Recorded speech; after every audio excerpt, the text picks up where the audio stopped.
लेकिन जरूरत पड़ेगी तो 5,000 नवरत्न से लेने का काम ओम प्रकाश राजभर करेंगे। देना नहीं जानते ओम प्रकाश। दशहरा, दीपावली, गोधना, शुभ दिन, ये मंत्री बनने में कोई कौन सा बड़ी आदमी खूब गरीबी है, वही लोग रेप कर रहे हैं। तो ये बहुत दुख की घड़ी है। ओम भाई जो अखिलेश यादव के बहुत बड़े फैन हैं और टैटू मैन भी इन्हें कहा जाता है। सबसे पहले आपका स्वागत है। बहुत बहुत धन्यवाद आपका और आपके माध्यम चैनल के माध्यम से जितने लोग देख रहे हैं, आप लोगों का दीवाना की तरफ से दिल से धन्यवाद। हम चाहेंगे कि उन चीज़ों को भी लोग देखें जिस नाम से लोग आपको जानते हैं, जिस नाम से लोग जानते हैं। नज़दीक से आइए और देख लीजिए। टैटू फैन के लोग नाम से जानते हैं ओम भाई। ओम भाई टैटू फैन के नाम से लोग जानते हैं लगातार। जहुराबाद विधानसभा देख लीजिए, जैसे लग रहा है कि कोई फोटो खिंचवा के बहुत दर्द हुआ होगा। देखिए, अपने नेता के लिए दर्द कोई बड़ी चीज नहीं है। बस जब तस्वीर बन रहा था तो ये हमें था कि हमारे भगवान का, हमारे नेता का, श्री अखिलेश यादव जी का, विकास पुरुष का तस्वीर खराब ना हो जाए। और इस चिंता के आगे दर्द वाली चिंता नहीं थी। दर्द वाली जी जी। एक मुद्दा है, तमाम से लोग इस पर अपनी अपनी प्रतिक्रिया दे रहे हैं। हम बता दें कि राम मंदिर बन रहा है, जगह जगह राम मंदिर बन रहा है। बहुत खुशहाली है देश में, बहुत लोग खुश हैं। कहीं सोने का घड़ा कोई दे रहा है, कोई कुछ दे रहा है, कोई 100 फीट से ऊपर अगरबत्ती बनवा कर लेकर जा रहा है। बहुत देश में खुशहाली है। जिस 22 तारीख को सोशल मीडिया पर तमाम से वीडियो वायरल हो रहा है, जिस 22 तारीख को प्राण प्रतिष्ठा अयोध्या में की जाएगी, उसी 22 तारीख को लखनऊ में रिवर सेंड के नाम पर 150 घर, लगभग 150 घर एक साथ गिराए जाएंगे। उस पर बुलडोजर चलेगा। क्या कहेंगे इस पर? देखिए, प्रभु राम श्री राम भगवान सबके हैं, मंदिर सबका है। हम भगवान के और मंदिर के खिलाफ नहीं हैं। और जहां बुलडोजर चलाने की ये बात रख रहे हैं, वहां पहले हमारे नेता के द्वारा, श्री अखिलेश यादव जी के द्वारा, राष्ट्रीय अध्यक्ष जी के द्वारा बहुत शानदार रिवर फ्रंट बनाया गया है। गरीबों को हटाना नहीं पड़ा था। जिस प्रकार का सिस्टम था उस प्रकार से ही बनाते चले गए थे और बहुत शानदार। ये वर्तमान सरकार, बुलडोजर वाली सरकार, 150 नहीं 1.5 लाख भी परिवार को अगर बेघर करना होगा तो धड़ल्ले से कर दिया जाएगा। कहीं ना कहीं जलाए कि दीप बुझाए, वो परिवार क्या करे? ये सवाल है सबसे, ये सवाल है उत्तर प्रदेश सरकार से। लेकिन कहीं ना कहीं जैसे अखिलेश यादव जी ने बनाया रिवर फ्रंट, और गुजरात में बना, फिर कोटा में बना, कांग्रेस सरकार बनवाई। इसी तरह उनको भी अचानक याद आया कि हम रिवर फ्रंट बनवाएं और 150 घरों को तबाह कर दिया जाएगा। वहां पर मंदिर भी है, मस्जिद भी है, स्कूल भी है, कॉलेज भी है और राजनाथ सिंह का बनाया हुआ, उद्घाटन किया हुआ रोड भी है। लेकिन हम बहुत बड़ी समस्या है। और कुछ कहना चाहेंगे अगर उन लोगों को, वो लोग दीप जलाएं? थोड़ा एक बार और कुछ बताइए कि वो लोग क्या करें? वो देखिए, वही लोग नहीं, देश की जनता 15 लाख के लिए हम लोगों ने चुन दिया, 2 करोड़ रोजगार के लिए चुन दिया, शिक्षा के लिए हम लोगों ने चुन दिया। और गलती टोटल सरकार की ही नहीं है, कुछ अंधभक्तों की भी है। जब ये लोग चुनाव के टाइम जब रैलियां करते हैं बड़े बड़े लोग, तो उसमें बुलडोजर खड़ा रहता है। अंधभक्तों को नहीं पूछते हैं, कहते हैं बुलडोजर बाबा जिंदाबाद, योगी आदित्यनाथ जी जिंदाबाद। और जब चलाने लगते हैं घर पे तो चिल्लाने लगते हैं। उन लोग को पूछना चाहिए कि ये जो बुलडोजर आपकी रैली में खड़ा है, ये किसके ऊपर चलेगा? अडानी के ऊपर चलेगा कि अंबानी के ऊपर चलेगा? ये उस समय सवाल करना चाहिए। रैली से बुलडोजर, रैली में बुलडोजर नहीं होना चाहिए। लेकिन ये लोग खुद हौसला बढ़ा देते हैं सरकार का। बुलडोजर के नाम पर वोट देने का काम करते हैं। 5 किलो राशन पे वोट देने का काम करते हैं। अब 5 किलो में भी पूरा नहीं मिलता। वो तो सिस्टम है ना, 5 किलो राशन पे वोट दे देते हैं। आज भारतीय जनता पार्टी के पास राशन और राम मंदिर के नाम पे कुछ नहीं है कि उद्घाटन करें। सच्चाई है, तीसरा कोई काम ही नहीं है। ये कहा जाता है कि अपराधियों पर बुलडोजर चलेगा, तो बीएचओ के जो छात्रा के साथ हुआ, उनके घर पर बुलडोजर कहाँ गया? देखिए पत्रकार महोदय, बहुत अच्छी सवाल आप कर रहे हैं। इसी प्रकार के आपकी तरह हर पत्रकार जाग जाए और ऐसा सवाल करने लगे तो हमारे देश के चौथे स्तंभ के रूप में सलामी ठोकने लगेंगे हम लोग मीडिया को। लेकिन कहीं ना कहीं आपने जो सवाल किया है बहुत ही निंदनीय है। एक तरफ कहते हैं लोग कि महिलाओं का सम्मान, सुरक्षा, और एक तरफ उनके दल के कोई ऐसा नेता नहीं, बड़ा नेता, जिनके साथ उनकी सेल्फी ना हो, फोटो ना हो।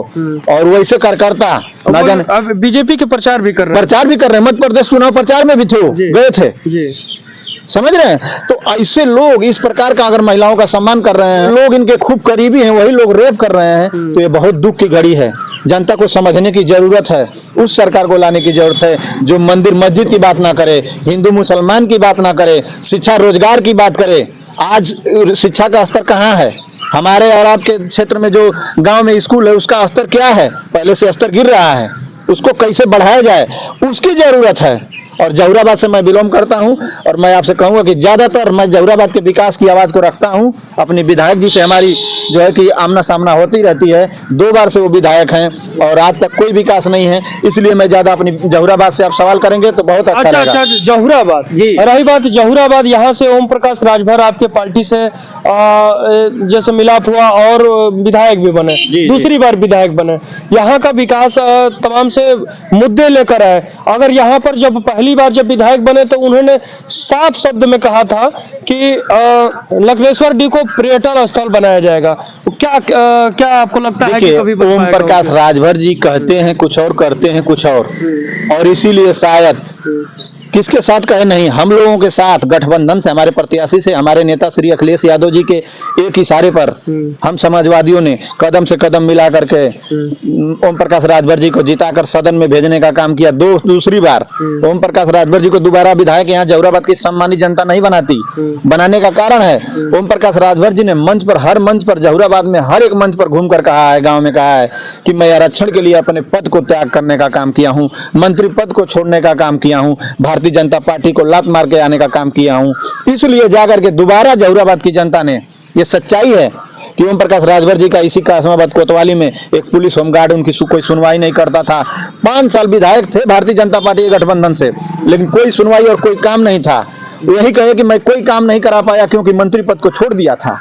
और इस बार वो मंत्री बनकर अगर आते हैं, मंत्री बनने के लिए दौड़ रहे हैं। अच्छा, मंत्री लगातार तारीख पर तारीख दी जा रही है, मंत्री बनने की लालसा है, आपने जिताया और आप ही विरोध कर रहे हैं। ये बताइए कि अब क्या फिर वो मंत्री बन पाएंगे? देखिए, विरोध नहीं कर रहे हैं। नवरात्र में भी ये हुआ कि नवरात्र में हो जाएंगे, फिर 1 जनवरी को लमसम हो जाएंगे, ऐसे तारीख पर नवरात्र, दशहरा, दीपावली, गोधना, शुभ दिन, ये मंत्री बनने में कोई कौन सा बड़ी बात है? कौन सा बात है भाई? पचका चल रहा है, क्या बोलते हैं इसको? खरमास चल रहा है। इसमें मंत्री, आज तक तो पहली बार मैं सुन रहा हूँ कि कोई मंत्री बनेगा जो शुभ दिन में बनेगा। मंत्रण का विस्तार इसलिए नहीं किया जा रहा है कि ये सही बात है, इनको बनाना पड़ेगा भाई। ये चिल्लाएंगे, झूठ सच चिल्लाएंगे, काम करेंगे नहीं। भारतीय जनता पार्टी के हर एक नेता को, हर एक कार्यकर्ता को मालूम है और ये भी मालूम है कि ओम प्रकाश राजभर जी को सीधा जवाब दे दिया जाएगा तो अभी पाला बदल के कहीं दूसरे ओर भाग जाएंगे। इसलिए उनको इस प्रकार का झांसा दिया जा रहा है, न इधर जा सके न इधर जा सके, वहीं बने रहे मंत्री पद की लालच में। लेकिन हम लोगों की चिंता यह बढ़ रही है कि आप 1.5 साल का दिन निकल गया, मंत्री बनने के लिए लगातार आप ऐसे ही दौड़ते रहेंगे तो आखिर जहुराबाद का विकास कब होगा? क्या मिला जहुराबाद को 2 बार आपको सदन में भेज करके? जहुराबाद की सम्मानित जनता आखिरकार ऐसे ही चूतिया बने रहेगी और आप बनाते रहेंगे। तीसरी बार ओम प्रकाश राजभर जी, आपके झांसे में जहुराबाद की सम्मानित जनता नहीं आने वाली है अगर आप विकास लेके नहीं आते हैं धरातल पर। तो कहीं ना कहीं नवरत्न, जब चुनाव हुआ घोसी में तो नवरत्न लाल यादव से ये था 5-5 हजार की शर्त लगी थी और एक ऑडियो भी वायरल हुआ, चाचा पैसा के का भइल, तो उनसे क्या हकीकत में? देखिए, ये जो आप बात पूछ रहे हैं, ओम प्रकाश राजभर पूर्वांचल में ओम प्रकाश राजभर जैसा बेतुका बयान, अनाप शनाप बोलने वाला नेता दूसरा कोई नहीं है। सबसे मंच से गाली देने वाला कोई नेता नहीं है, ये सब जानते हैं, हर दल के लोग जानते हैं। ओम प्रकाश राजभर बेबाकी से कोई बात कहना हो ना कहना कह देते हैं, लेकिन ओम प्रकाश राजभर जी को ठंडा करने के लिए उनका लोहे को लोहे ही काटता है। उनको समझाने के लिए उनकी भाषा में ही जवाब देना पड़ेगा और कोई बड़ा स्तर का नेता अगर देता तो उसकी स्तर गिर जाती। ओम प्रकाश राजभर के स्तर में आना पड़ता उसको। इसलिए कोई बड़ा नेता अपने स्तर को बचाने के लिए ओम प्रकाश राजभर के खड़ा होने का काम नहीं करता था, लेकिन संजोग, कहते हैं ना कि समय बलवान होता है, समय से बड़ा कोई नहीं होता है। ओम प्रकाश राजभर का लिखा था कि 12 साल का लड़का एक आएगा घोसी के चुनाव में और आपकी चैलेंज छोड़िए, धजिया उड़ा देगा। जो आप बोल रहे हैं ना, इतना बोलेगा कि आपकी बोलती बंद हो जाएगी। 5 हजार का इनाम और एक मोबाइल नहीं दे पा रहे हैं नवरत्न लाल यादव, नहीं दे रहे हैं तो ऐसा नहीं कि मोबाइल वो नहीं चला रहा है, आईफोन चला रहा है वो। लेकिन ओम प्रकाश राजभर जी की क्षमता तो पता चल गई जहुराबाद से अब विधायक हैं, बुला करके सम्मान कर दिए होते, आप आओ नौजवान ले जाओ, चुनाव में तो हार जीत होता रहता है, लेकिन जरूरत पड़ेगी तो 5,000 नवरत्न से लेने का काम ओम प्रकाश राजभर करेंगे। देना नहीं जानते हैं ओम प्रकाश राजभर, दल बन रहे हैं उनके पार्टी से निकल।